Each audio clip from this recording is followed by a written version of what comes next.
Ne znam da li ste znali, ali kim divlje raste na srpskim planinama.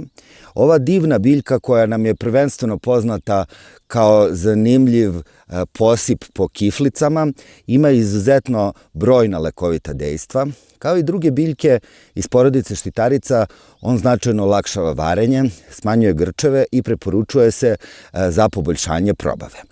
Preporučuje se i majkama koje doje jer utiče na laktaciju, povećava količinu mleka, a onda i to mleko pomaže da bebe bolje podnose grčeve, odnosno da nemaju tih digestivnih tegoba. Međutim, ono što se malo zna o kimu je da on značajno podstiče resorbovanje gvožđa iz drugih biljaka.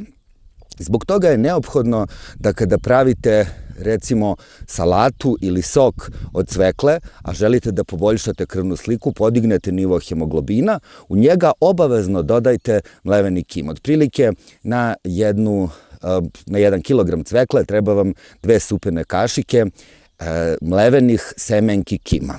Uživajte u ovoj biljci, koristite je što češće u kuhinji, ali pripremajte od nje čaj zato što odlično deluje na čišćenje čitavog organizma.